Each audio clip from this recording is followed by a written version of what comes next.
ഈ സമയം വേടൻ ധരിച്ചിരുന്ന മാലയിൽ ലോക്കറ്റായി ഉപയോഗിച്ചിരിക്കുന്നത് പുലിപ്പല്ല് ആണ് എന്നുള്ള നിഗമനം അന്വേഷണ ഉദ്യോഗസ്ഥർ എത്തിക്കഴിഞ്ഞു. വനംവകുപ്പ് ഉദ്യോഗസ്ഥർ ലോക്കറ്റ് പരിശോധിച്ചു. അങ്ങനെയാണ് നിഗമനത്തിൽ എത്തുന്നത്. എന്താണ് തിയോഫിനാണ് വിവരങ്ങൾ നൽകാനുള്ളത്? വിവരങ്ങൾ പരിശോധിക്കാം. തിയോഫിൻ, ആദ്യം ഈ കഞ്ചാവ് കേസുമായി ബന്ധപ്പെട്ട അന്വേഷണം അതിലിങ്ങനെ ചോദ്യം ചെയ്യൽ പുരോഗമിക്കുകയാണ്. ഈ മാലയിൽ ഉപയോഗിച്ച പുലിപ്പല്ലുമായി ബന്ധപ്പെട്ട് മറ്റൊരു കേസ് കൂടി ഉണ്ടാകാനുള്ള സാധ്യത മനസ്സിലാക്കുന്നത്. എങ്ങനെയാണ് നിലവിലെ സാഹചര്യം? ഏറ്റവും പുതിയ വിവരങ്ങൾ.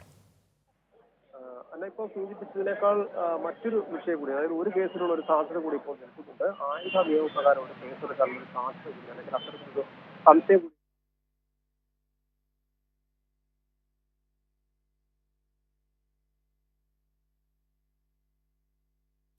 തിയോഫിൻ വിവരങ്ങൾ നൽകുന്നു. കഞ്ചാവ് കേസിൽ റാപ്പർ വേടൻ അറസ്റ്റിലായത് ഇന്ന് ഉച്ചയോടുകൂടിയാണ് ആ വാർത്ത ലോകം അറിയുന്നത്. വളരെ പ്രതീക്ഷയോടുകൂടി, അല്ലെങ്കിൽ ഒരു ക്രൗഡ് പുള്ളർ എന്ന നിലയ്ക്ക് വേടൻ റാപ്പർ എന്ന നിലയ്ക്ക് വളരെ പ്രശസ്തനായ ആളാണ്. അദ്ദേഹത്തിൻ്റെ പരിപാടികളിലേക്ക് അത്രയധികം ആരാധകരുടെ ഒഴുക്കുള്ള, ആളുകളെ സ്വാധീനിക്കാൻ സമൂഹത്തിൽ ശേഷിയുള്ള ഒരു താരമാണ് പിടിയിലാകുന്നത് എന്നതാണ്. ഈ കഴിഞ്ഞ ദിവസത്തെ വാർത്തകളുമായൊക്കെ കണക്ട് ചെയ്ത് നോക്കിയാൽ ഷൈൻ ടോം ചാക്കോ മുതൽ തുടങ്ങി ഇങ്ങോട്ട് എത്രയെത്ര സംഭവങ്ങളാണ് ഉണ്ടാകുന്നത് എന്നാണ്. തിയോഫിൻ തുടരുന്നുണ്ട്. തിയോഫിൻ തുടരാം.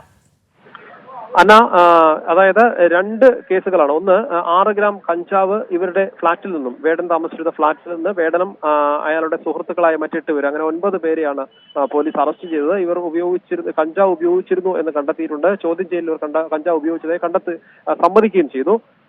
ഇവർ ഫ്ളാറ്റിൽ നിന്നും 6 ഗ്രാം കഞ്ചാവ്, ഈ കഞ്ചാവ് പൊടിക്കാൻ ഉപയോഗിക്കുന്ന ക്രഷർ കണ്ടെത്തി. അതോടൊപ്പം തന്നെ ഒരു മഴു പോലെയുള്ള ഒരു ആയുധം കണ്ടെത്തിയിട്ടുണ്ട്. സിക്കിൾ എന്നാണ് പോലീസ് അത് പറഞ്ഞത്. ഇത് അവരുടെ പ്രോഗ്രാമിൽ ഉപയോഗിക്കുന്നതാണോ എന്ന് സ്ഥിരീകരിക്കേണ്ടതുണ്ട്. എന്തായാലും കൈവശം കൊണ്ടു നടക്കാൻ പറ്റുന്ന, അല്ലെങ്കിൽ കൈവശം വെക്കാവുന്ന രീതിയിലുള്ള ഒരു ആയുധമല്ല എന്നാണ് തൃപ്പൂണിത്തുറ DCP നമ്മളോട് നേരത്തെ പറഞ്ഞത്.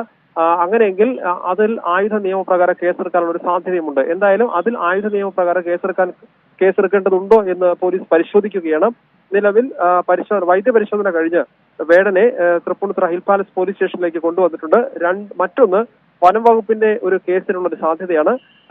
വേടൻ ഉപയോഗിച്ചിരുന്ന മാലയുടെ ലോക്കറ്റായി ഉപയോഗിച്ചിരുന്നത് ഒരു പുലിപ്പല്ലാണ്. അത് പുലിപ്പല്ലാണെന്ന് വേടൻ സമ്മതിക്കുകയും ചെയ്തു. തായ്ലൻഡിൽ യാത്ര പോയപ്പോൾ അവിടെ നിന്ന് വാങ്ങിയതാണെന്ന് പറയുന്നു. പക്ഷേ അങ്ങനെ വരുമ്പോഴും ഇവിടെ വനം വകുപ്പിന്റെ നിയമം ഇവിടെ ആപ്ലിക്കബിൾ ആവും. അതിനൊരു കാരണമുണ്ട്.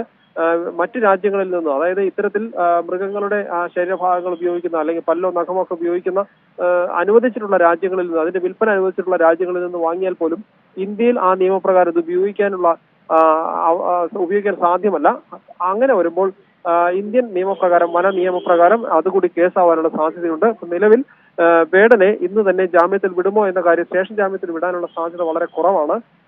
വൈദ്യ പരിശോധന കഴിഞ്ഞ് പോലീസ് സ്റ്റേഷനിൽ എത്തിച്ചിട്ടുണ്ട്. ഈ ആയുധ നിയമപ്രകാരമുള്ള കേസ് കൂടി എടുക്കുകയാണെങ്കിൽ ഒരു പക്ഷേ പിന്നെ ചെയ്യുന്നത് മജിസ്ട്രേറ്റിന് മുൻപിൽ ഹാജരാക്കുകയായിരിക്കും. കോടതിയിൽ ഹാജരാക്കിയാൽ കോടതിയാണ് തീരുമാനിക്കുക ഇയാളെ ഇനി റിമാൻഡ് ചെയ്യണോ അതല്ലെങ്കിൽ ജാമ്യം നൽകാമോ എന്നത് കോടതി തീരുമാനിക്കും. പക്ഷേ ആയുധ നിയമപ്രകാരം കേസെടുക്കുന്ന കാര്യം പോലീസ് ഇപ്പോൾ വിശദമായി പരിശോധിച്ചു വരികയാണ്. 2 കാരണങ്ങൾ കൊണ്ടാണിത്. ഒന്ന്, ഇവരുടെ കൈവശമുണ്ടായിരുന്ന ഈ ആയുധം ഇവരുടെ ഈ സംഗീത പരിപാടിക്ക് എന്തെങ്കിലും ഉപയോഗിക്കുന്നതാണോ എന്നതാണ് സ്ഥിരീകരിക്കേണ്ടത്. അങ്ങനെയെങ്കിൽ ഇവർക്കത് കൈവശം വെക്കാനുള്ള അർഹതയുണ്ടോ? നിയമവശങ്ങളെല്ലാം പരിശോധിച്ച ശേഷമാകും ഇതുമായി ബന്ധപ്പെട്ട് കേസെടുക്കുക.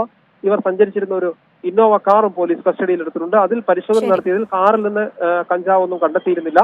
ഫ്ളാറ്റിൽ നിന്ന് 6 ഗ്രാം കഞ്ചാവ് മാത്രമാണ് ലഭിച്ചത്. നിലവിൽ കഞ്ചാവ് മാത്രമാണെങ്കിൽ സ്റ്റേഷൻ ജാമ്യം നൽകി വിട്ടയക്കാവുന്ന വകുപ്പായിരുന്നു. പക്ഷേ ഇവിടെ ഈ ഇതിൽ ഏറ്റവും പ്രധാനം ഈ പിടിച്ചെടുത്ത കഞ്ചാവിന്റെ അളവ് അത് 6 ഗ്രാം മാത്രമാണ്. പക്ഷേ അതിലും അപ്പുറമാണ് ഇത്തരം വാർത്തകൾ ഉണ്ടാക്കുന്ന ഇമ്പാക്ട് എന്നുള്ളതാണ്. അന്ന് ആവർത്തിച്ച് പറഞ്ഞതുപോലെ യുവാക്കൾക്കിടയിൽ വലിയ സ്വാധീനമുള്ള വ്യക്തിയായിരുന്നു വേടൻ എന്ന പേരിൽ അറിയപ്പെടുന്ന അദ്ദേഹം.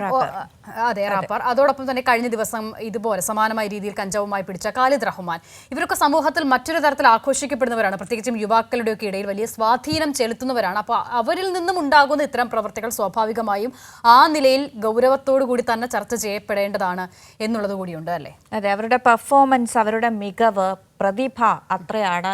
ആ വിധത്തിൽ അവർ അംഗീകരിക്കപ്പെടേണ്ട ആളുകളുമാണ്, ആ വിധത്തിൽ അംഗീകരിക്കപ്പെടുകയും ചെയ്യുന്നുണ്ട്. സ്വാഭാവികമായും അത്തരം ആളുകൾക്ക് സമൂഹത്തിലുള്ള ആളുകളെ സ്വാധീനിക്കാനുള്ള ശേഷിയുണ്ട്. പ്രത്യേകിച്ചും യുവതലമുറ, കുട്ടികളിൽ പോലും ഇത്തരത്തിൽ സ്വാധീനിക്കാൻ ശേഷിയുള്ള ആളുകളാണ് എന്നതൊരു പ്രധാനപ്പെട്ട സംഗതിയാണ്. സ്വാഭാവികമായിട്ടും അതിൽ ഗുരുതരമായ പ്രത്യാഘാതങ്ങൾ ഉണ്ടാക്കാൻ, സ്വാധീനിക്കാൻ കഴിവുള്ളവരാണ് എന്നതാണ് ഇതിൽ ഏറ്റവും ഖേദകരമായ സംഗതി. ആ വാർത്തയിൽ വിവരങ്ങൾ നൽകിയത് തിയോഫിനാണ്, കൊച്ചിയിൽ നിന്ന്.